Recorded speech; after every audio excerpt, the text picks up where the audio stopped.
Yo.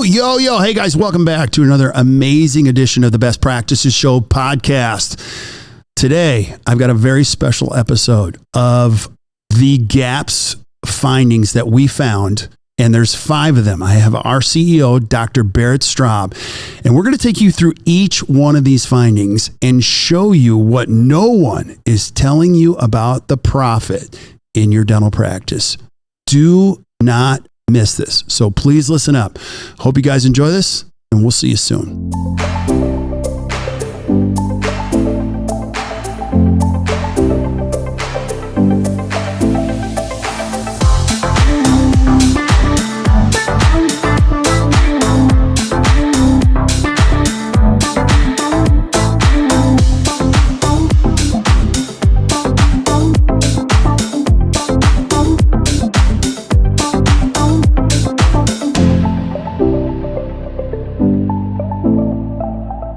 Hey guys, welcome back to another awesome edition of the Best Practices Show podcast, where we're going to be talking about today what no one is telling you about the profit in your dental practice. And this has been an obsession for us. And you might have heard us talking about this a lot, but we're going to add some more clarity to what that really means today with our CEO, Dr. Barrett Straub. Thanks for being back, brother. Happy to be here, always. Yeah, you're only 2-3 offices down, so I'm going to pull you into this conversation all the time. Let's do it. And we enjoy this a lot. So if you're new to this conversation, so what we do is we're practice coaches, and we look at the financial flow of cash flow in dental practices all over the country from some of the best practices. And today we're going to set the stage for what we've been learning, teaching, and coaching in something that we call the GAPS method for the last 2 years. Can you talk about that? Yeah. So you've heard us talk about the financial gaps, and we're going to explain what it is in a minute, but really it's these areas in our practice where cash is flowing out of our practice, thus affecting our profit margin. We're going to get into that. But as we've taught it and coached it and worked with our clients on it, we're learning so much about dental practice profitability. Yeah. And we're really excited. And it's really exciting when we watch our clients and the impact it's having on their life. And in short, it shows them where there's money is leaving. They're able to make educated decisions, and we've been just getting great feedback that just is so satisfying for us. It's so satisfying. And it actually feels more complex than ever. You know, if you look at the journey, I've been doing this for 30 years. You owned your own private practice. And so it used to be a lot more simple. Yep. And now it's just more complex. And I think everybody's reaching for answers, and there's a lot that people aren't talking about when it comes to profitability. And I want you to talk about where the gaps came from. Where did that all come from? A large part of it is my own frustration through, 20 years of owning a dental practice, not being able to find where every cent of production went. Right. And I got close, and I worked with my accountant very closely and really challenged him to help me find this. But it was always frustrating when you had production. You think you should have more money in the bank, and you don't know why. Right. And your profit and loss statement says a net profit number that looks nice, but you don't know where that went. Right. And it really accumulated at one point when I had what's called a tax snowball. Mm-hmm. And that's where the accountant comes to you one day and says, you owe a bunch of money in taxes. And I'm like, I don't have that. Right. How did this happen? Yep. And through that painful experience, I learned so much about business, cash flow, above the line, below the line. And that was kind of the start of we've got to find out where every cent is going. We've got to allocate for taxes. I got to understand my business better so that I don't ever have that happen again. Yeah. And it's really, I'm glad you shared that, because you are one of the most fiscally responsible human beings I've ever met. Yes. I mean, if things cost a few dollars too much, I'm the first to know about it. So it's pretty cool. And I was also in the snowball getting ACT started. And I also don't mind sharing this story. When I was 27, I started ACT. Okay. And so we started to do well, and I had to get a credit line, and I was so glad that the bank would give me a credit line. Yeah. Well, we were starting to make money, and what I didn't realize was I was paying down the credit line, but those payments were not tax deductible. Right. And I'm like, wait a minute, that doesn't make any sense. And I also fell into the snowball. I think part of the journey as an entrepreneur, because you don't go through this business 101 course unless you have an MBA or you went to Kellogg or something like that. You start to understand that. But for the majority of people listening to this podcast, you learn this on the fly. You take as much of this information as possible. And still, as we continue to evolve and learn, and that was a long time ago that I went through that experience. I'm now 54. So you learn every single year, wow, I got to be better about this. Wow, and we're still learning. Yes. And it's amazing to me. I mean, we're talking tons and tons of practices where people are like, I don't know where the money is. Yeah. We're talking about people that produce north of $6 million. Yes. And they still don't know where the money is. Doesn't that ever fascinate you? It's fascinating. And I think that's kind of the impetus where this came from, is my own personal frustration, then coming to ACT and your 20 plus years of coaching and hearing those words. I am working way too hard. I think I should be making more. Right. I don't exactly know how much money I even make. Right. I don't understand why I don't have enough money to pay payroll. And just as general, we're about better practice, better life. So when life doesn't feel good, it's often attributed in part due to practice. Right. And it's either likely going to be a time crunch or a money crunch, and probably both. Right. And there was a day where it's like, we got to figure this out. And I think we're pretty close. And it's a lot of fun. I mean, every time we have TTT and the client, someone pulls me aside and says, this GAPS is amazing. Yeah.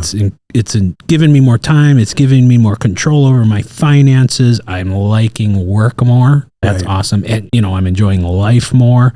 We have people say, for the first time, I don't have the feeling like I need to work harder, faster, more. Right. Like you guys just gave me a platform for actually working less and making more. Right. And spending more time with my kids, spending more time at home. And that's what this is all about. Right.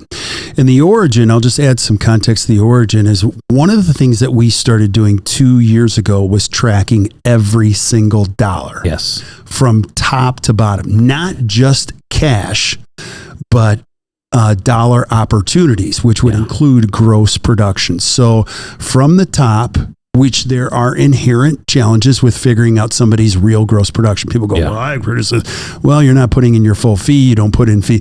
So that's one of the pieces. And then watching where it all went down throughout the other side and into an owner's bank account. Right. And so what's really cool about this, if you're listening, here's the cool part.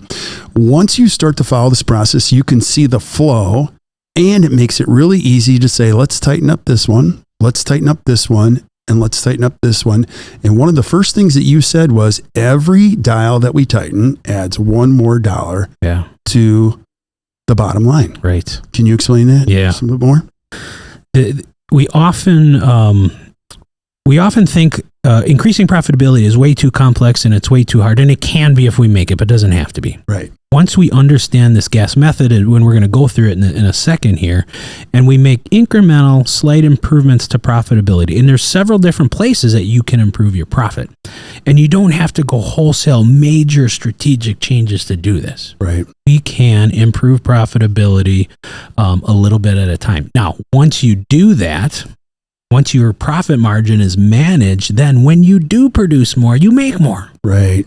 And you have more control over the time spent in your practice. Right. And you get to actually plan your life versus saying, okay, based on what just happened the last 365 days, now I can finally take a vacation, or I can do this, or I have a little bit more money. No, you're going to know exactly how much money you're going to put in your bank account. That's what we call true profit. I call true profit. Right.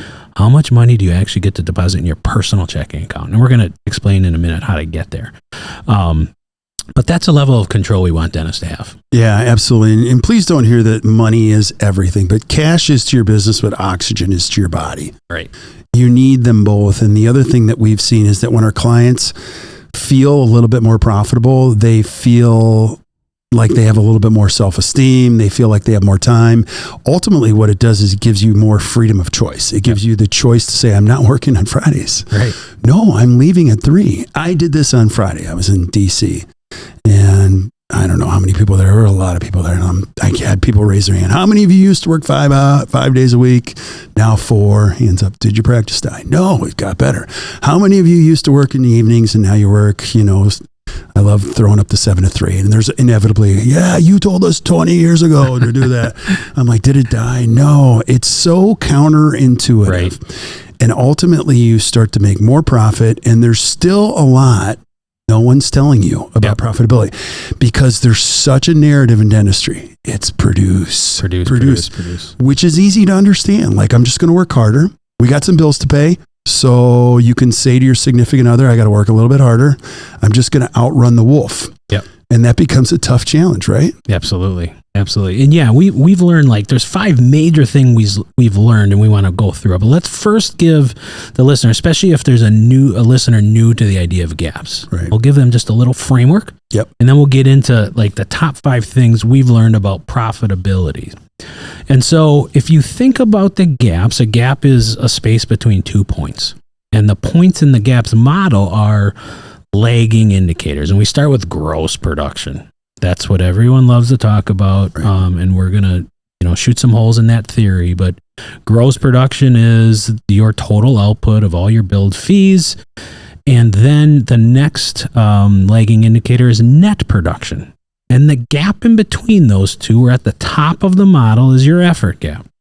And the gap is included of insurance adjustments, membership discounts, and just your elective adjustments. So it's of all the gross production that you, quote unquote, adjusted or wrote off, you get down to your net production, which is your collectible amount. Right.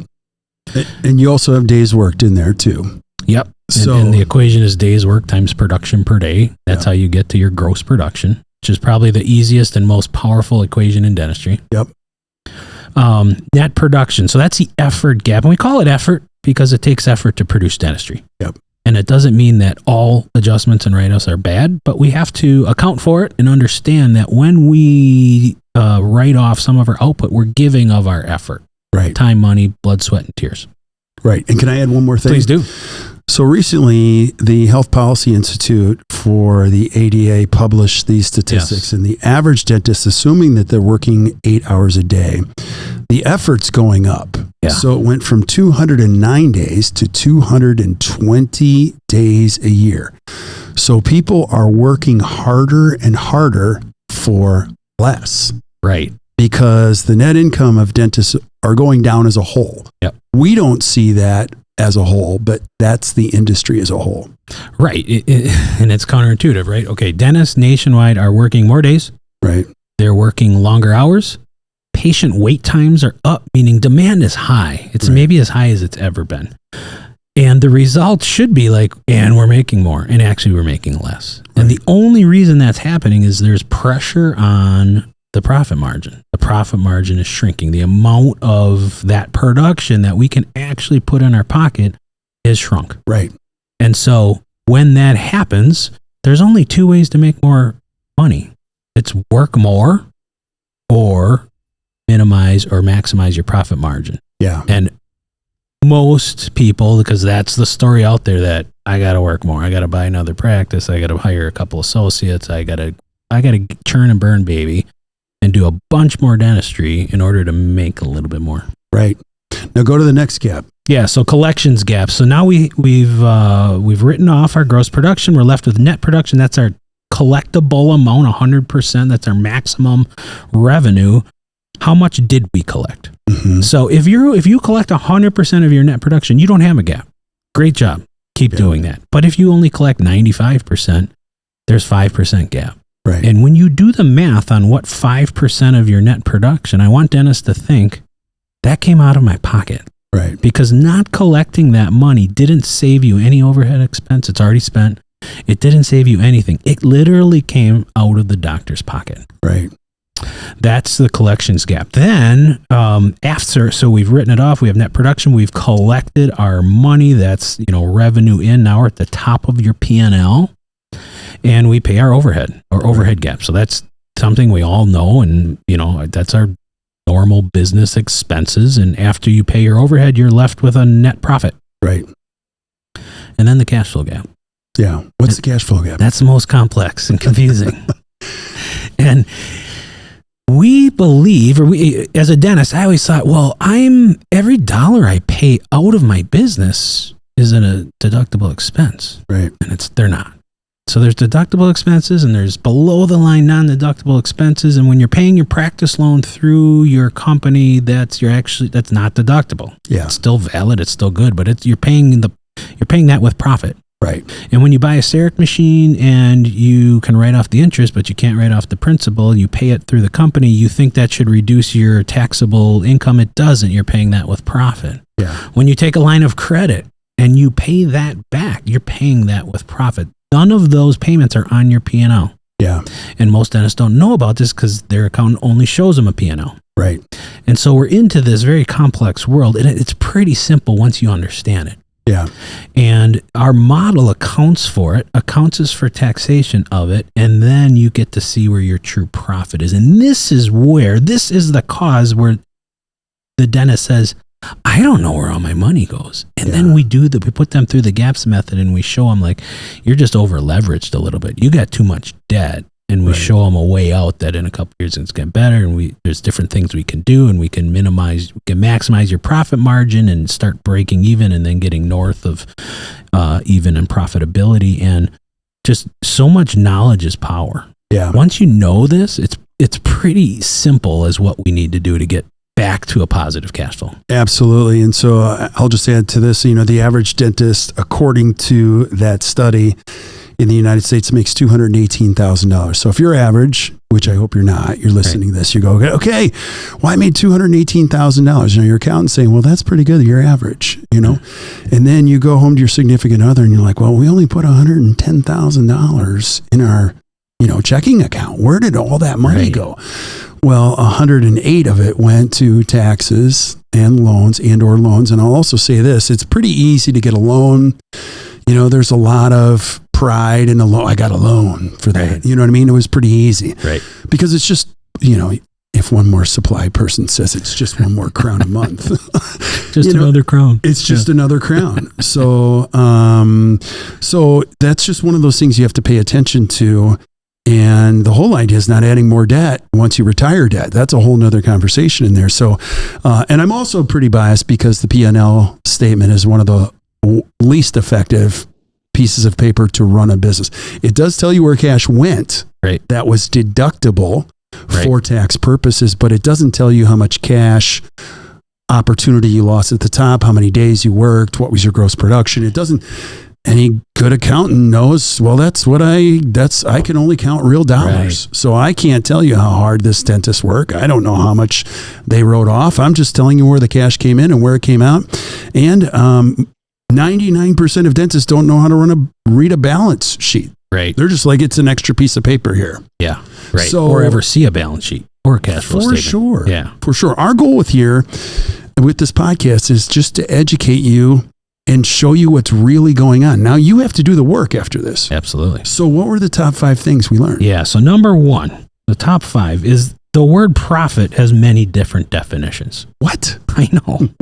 There's 3 profits in general accounting principles. And then we've even added our own true profit, but we have gross profit, net profit, true profit. True profit is our GAPS definition, but gross profit. In a manufacturing world, gross profit is after cost of goods sold. So in order to make the widget, what did we have to buy and so forth? We don't really have cost of goods sold in dentistry. Right. But you still see it on a lot of P&Ls because that's the way accounting world works. Right. But in our model, gross profit is simply the profit before any doctor gets paid. Okay. Pretty simple. Before any doctor or associate gets paid, what's that dollar amount that's left over? Right. So remember, we have gross production, we write off, we have net production, we collect some percentage of that, then we pay out 60%, 70%, 50%, whatever your overhead is. What's that remaining number before any doctor gets paid? That's gross profit. Now we pay the doctors and we have net profit. Now we pay the below the line loans, cash distributions, quarterly estimated taxes. Now, true profit is the little bit that's remaining, hopefully growing, but that you can actually put in your checking account. Right. And it's in this cash flow statement where it gets complex and people lose money. But profit isn't profit. There's 3 levels of profit. And the one I care about as a small business owner, why it was always so frustrating talking to accountants, like, no, the only number I really care about is what can I put in my checking account? Right. Because net profit is before you pay a bunch of loans. Right. Well, guess what the IRS taxes you on? Net profit. So if you have $10,000 of net profit at the bottom of your P&L every month, but you have $10,000 of loans that are paid out in the cash flow statement, you still get taxed on that 10 grand, even though you don't have the money to pay those taxes because you're going to be a negative true profit. And I know that's confusing if you're new to the gaps, but really what I hope to achieve is just to, we don't know what we don't know sometimes. Right. And if this is like, what are they talking about? We're going to provide a tool at the end here that gives you the gaps, and we're going to talk about a seminar where you can come and learn this step by step. But this is the level that our accountants need to give us. Right. That we can follow every cent. Now, you talked about the P&L, and if we're just using the P&L for our business advice, it's horrible. And the biggest aha moment that happens in our TTTs and our gap seminars is our P&L is one of 4 gaps.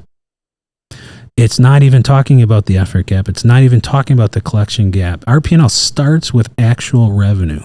But we find that most of our profit margin is given away above P&L. So if we're only listening to our CPA, he or she knows nothing about why our profit margin is diminished. Yeah. They only know about overhead expenses. Yep. And so it's 1/4 of the story. And it's important, but we've got to add the other 3/4 to the story and then put the P&L in perspective if we are going to manage our profit margin. We're the only industry that doesn't think about profit margin. Yeah. Everyone else does except, healthcare. And we ought to, and we need to. Which is mind-boggling. Right. So we've learned about profit margin. We've also learned about gross production. Tell the listeners about gross production, because it's the world's favorite. It's not our favorite. Okay. It becomes the standard badge that we compare each other. That's the problem. If you're a dentist, I'm having fun with you, but I've been to one too many courses where somebody's like, what do you produce? 3.1 by yourself. Yes. Why 2.1? Well, how do you get to 3.1? It becomes this mountain that everybody's trying to climb to get bigger. Now, again, like I said at the beginning, there's inherent challenges with gross production. People very rarely ever account for their total gross production, putting in their full fee. It's kind of messy. And it also it's almost like monopoly money in some respect. It's not even real money unless you're actually collecting it. And one more thing I'll say about gross production, there's a huge downside. That's a lot of teeth. Right. Because gross production actually shows up in a physical sense. It's called teeth. Right. You got to produce a lot of widgets to account for that gross production. Right. So the whole idea, if you're a dentist doing 1.5 going to 2.1, that might sound like not a big deal, but that's a ton more teeth.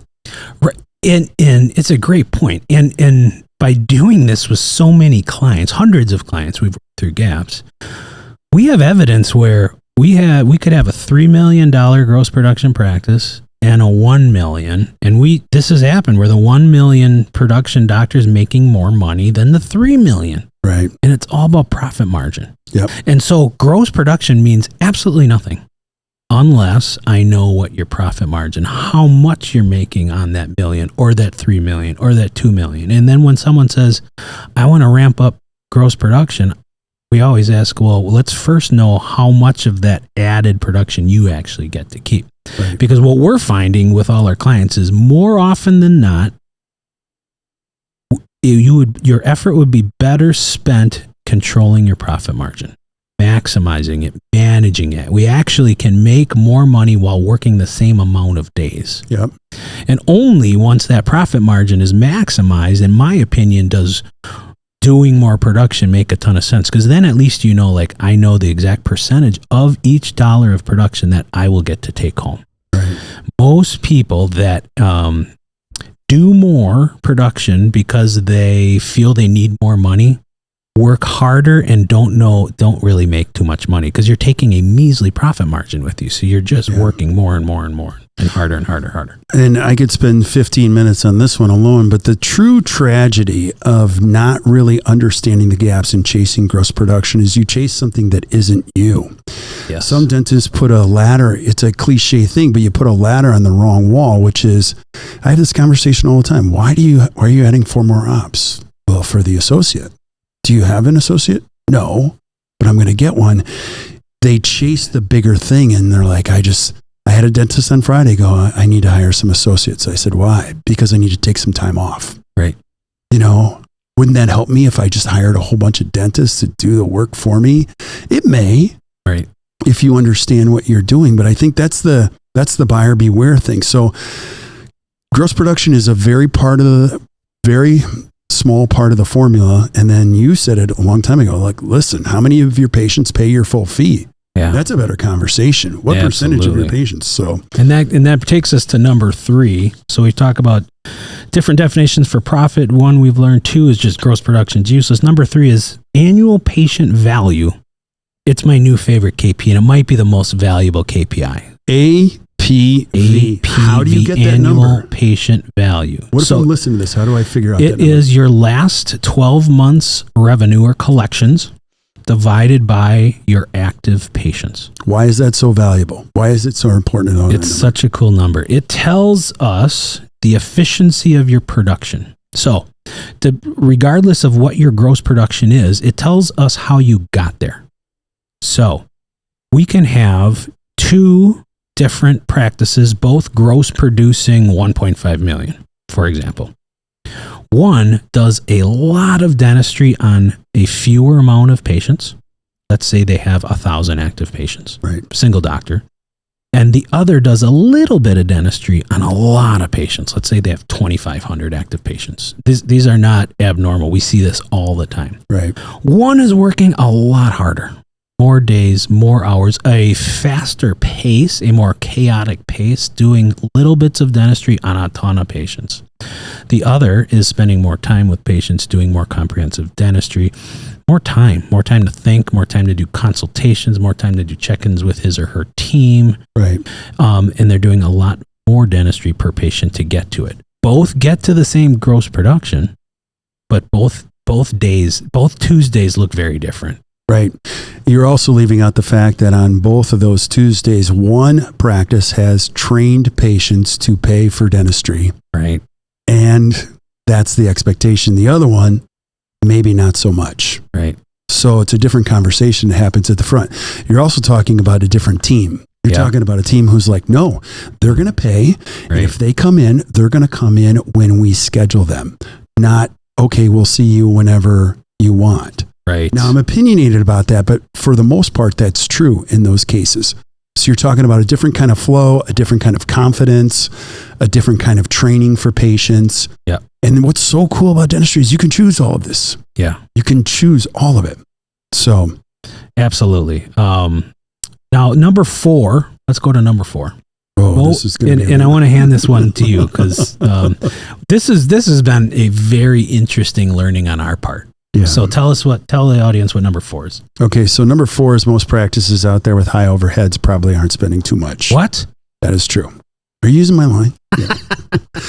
But we've all, I mean, us included, we've always like, oh my God, my overhead 70%, I'm spending too much. I've got to buy cheaper pens. Right. So 30 years of doing this, it was always about overhead. It's always about overhead. Right. So you could have an overhead of 50%.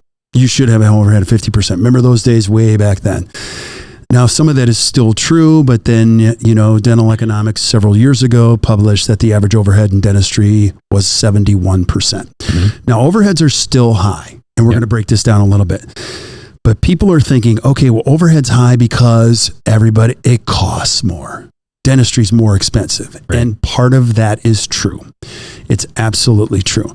But let's take apart the biggest section of the overhead pie, which is team compensation. Mm-hmm. If your team compensation is in its 30s, I can tell you already you don't have any money. Yeah. And everybody feels underpaid. That's just the truth. If your team compensation is 33%, I guarantee you feel like you don't have any money, and your team will tell you, we don't make enough money and we're overworked.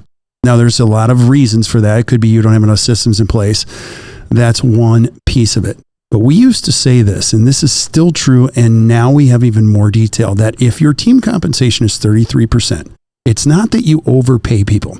Your practice just doesn't collect enough to be able to support that payroll.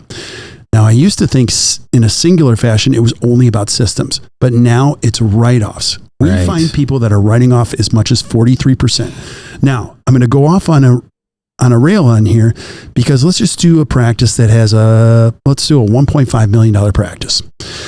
They're both producing 1.5, but one's actually collecting 1.5, and the other one is collecting, who knows? They're right. Yeah. $1 million. They're right now. Let's do $1 million. Yeah. Well, the one, both of them one of them might need 8 people or 6 people to run it. The other might need 12. And so as you can see, this gets further complicated. People's overheads are not high because the costs are too high. That is part of it. Yeah. But it's a fraction of it. Your overhead's too high because you're not getting paid a third of what you should get paid to pay these bills. Right. And you're working your tail off to service the same level of production. Right. What else would you say about that? Yeah, there's 3 reasons your overhead is high. Number 1 is you're spending too much, and we find that rarely to be the case. Right. Every once in a while, someone's just spending unwisely. Number 2 is most often your effort gap is too big. So if our adjustments are too much, if that gap is too large, your overhead's going to be out of the whack. Number 3 is you're not collecting your 100% of your net production. You have a collection gap. And usually the effort gap and collection gap, they ruin your profit margin. And let me explain why that affects your overhead. Your overhead, you spend your overhead so you can provide your output, your gross production. You need those people. You need the amount of hygienists, assistants, administrative team members to do your production. Right. But overhead isn't calculated against production. It's calculated against revenue. Yep. So if you're 1.5 million producing, you spend your overhead to get to 1.5. Right. But when you write off 33%, you're only collecting $1 million. It's calculated against $1 million. You have a $500,000 gap. So of course your overhead is going to be too high. Yeah. Or if you're not collecting all that you can, that's going to lower your, raise your overhead percentage too. So we have some tools. This is the most exciting part of the gaps for me, is to show you might not be spending too much. And you can, we got our clients to calculate their overhead spend against their production, against their net production, to be able to determine, okay, are you spending too much, or is it a profit margin issue? And if it's a profit margin issue, let's not spend any time worrying about the quality of our printer paper.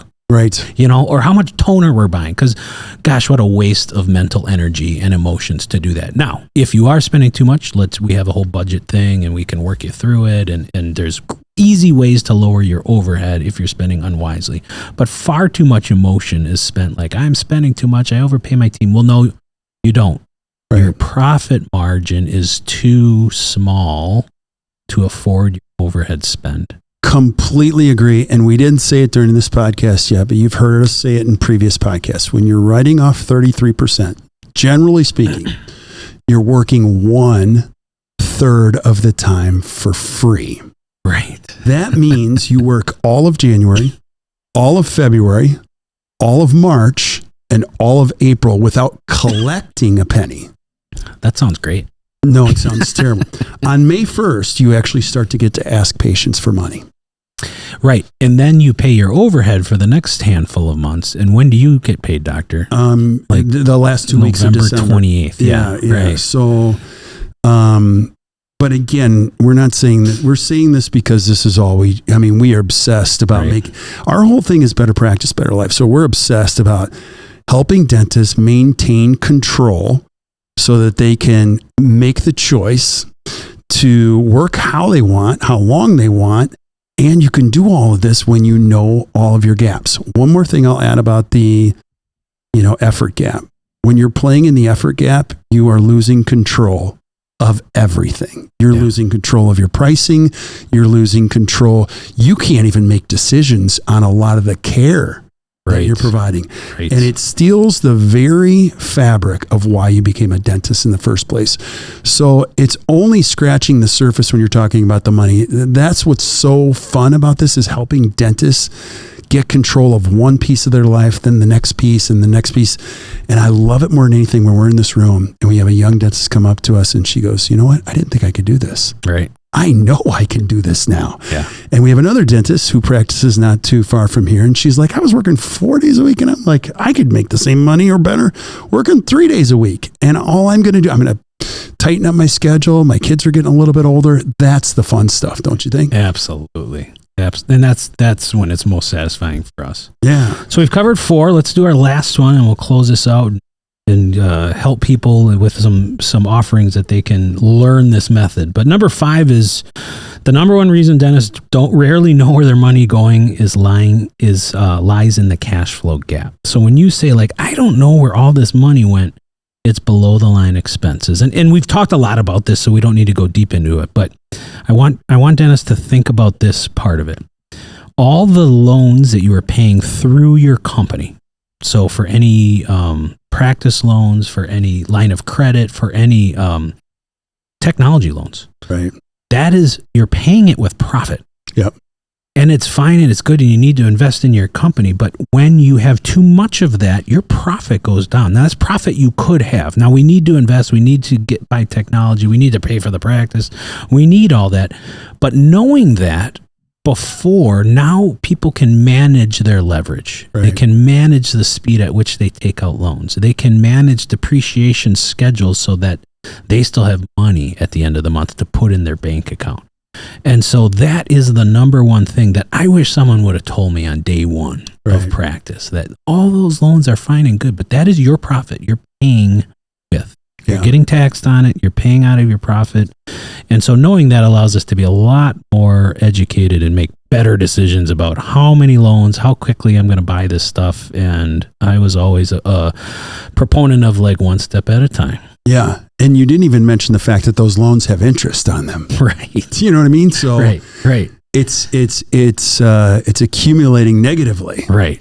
In the wrong direction. So it's okay. I mean, there's necessary and unnecessary debt, and we could talk about that another time. But, I love when you're a big fan of what you said is take that loan payment and make it an asset right away. As soon as you retire it, put it away. It's amazing. Put it away. Yeah. So I want to kind of close this out with something that you shared. I want you to talk about it because I love it. You taught me the mindset of I'm good.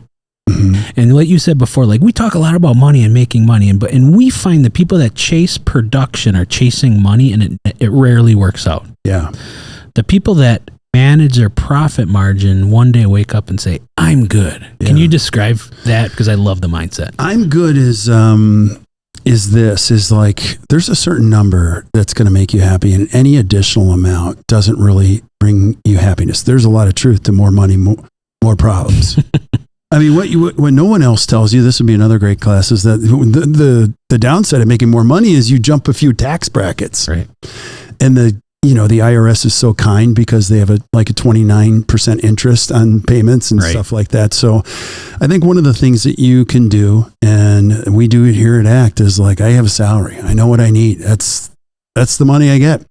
There's a certain allocation towards taxes. And then anything additional, that's when you get to have fun. Yeah. And so the cool thing about knowing your gaps is once you're good, you know how much you're going to make, and you can get your arms around that, and your family's clear with that. And again, this isn't part of the podcast, but we get paid once a month at the beginning of the month, and it's pretty easy to budget for the rest of the year, and having cash left over to pay your taxes. That's when it becomes really fun.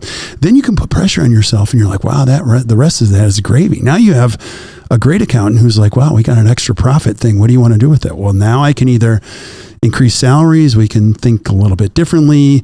And then one other thing that's really important is you need cash. No one ever teaches you this, but growth sucks cash. Yeah. I thought it would be so cool if we did this amount, at one point. Yeah. And we hit it, and I was like, Okay, well, we need to do a little bit more than that. And what you ultimately know is that cash is king. Cash, when you have a lot of cash on hand in your business, you have the ability to go, no, I'm good. Mm-hmm. No, I'm good. I can give time to what is most important. Now, one more thing and I'll add is I'm 54, so I'm officially playing the back nine. I always want to make money, but I need time. Right. And so there's a time equivalent with cash. Is like, no, I'm good. We pay all of our bills. We got plenty to say. We got like this time. Yes. Time is the thing. So my point to you listening to this is there's a certain amount where the government's going to take it anyway. So figure it out, get your arms around it and say, I'm good. I'm good. What do you think? I love it. Did I define that well? I love it. I love it. It's such a great mindset and great goal. So, hey, if you're there and you're listening and you're like, I like this gaps thing, or I've heard it, but I want more, in our show notes below, we're going to have a link, and there you can download what's called Gaps at a Glance. And it's like 14 or 15 pages, and it lays out our whole method. It's got our tools. You can read it and really understand it and start implementing it. But it's not always perfectly easy. And if you really want to go a deep dive into this and really learn how to implement it into your life, and once you implement this method, I mean, you can use it the rest of your career. It will return you so much money and profitability. But come and join us. Kirk and I are speaking on August 23rd here in Milwaukee. We're doing a live semi. We're going to walk you through every step. It's one day Friday. We're going to hit it hard, 7:30 to 3. We're going to get you on a plane home that same day, and you'll leave there fully knowing the method, how to implement it, and what it's going to mean for your life so that you can plan and get to, I'm good. Yeah. It'll transform your life because once we show you every gap and where your cash goes, you can't unsee it. Right. You'll now understand what others aren't telling you about your dental practice, and you won't fall victim to popular theory of how I have to be open beyond the hours I want to and how I have to chase things. There's nothing better than watching somebody have control over their future, and that's what this is about. So join us on August 23rd, where we're going to go through this in detail, and you'll be able to plug your own numbers in there. So, love it. Thanks, man. Thanks for doing this. I love it. Cool. We'll stick around when we say goodbye to everybody else, but thank you guys for listening to the Best Practices Show. If you enjoyed today, which I hope you did, hit the share button, share this with your friends. Go to the show notes where you can download our download, and it's at a glance. You can plug your own numbers in there and you can start to do the math yourself. And you can start to ask yourself questions like, where did this go? How is that number? Why is that? And if you need help, raise your hand. We'll help you. We'll help you every step of the way. So until we see you guys next time, or you hear from us next time, keep watching or keep listening to the Best Practices Show. You guys enjoy your day.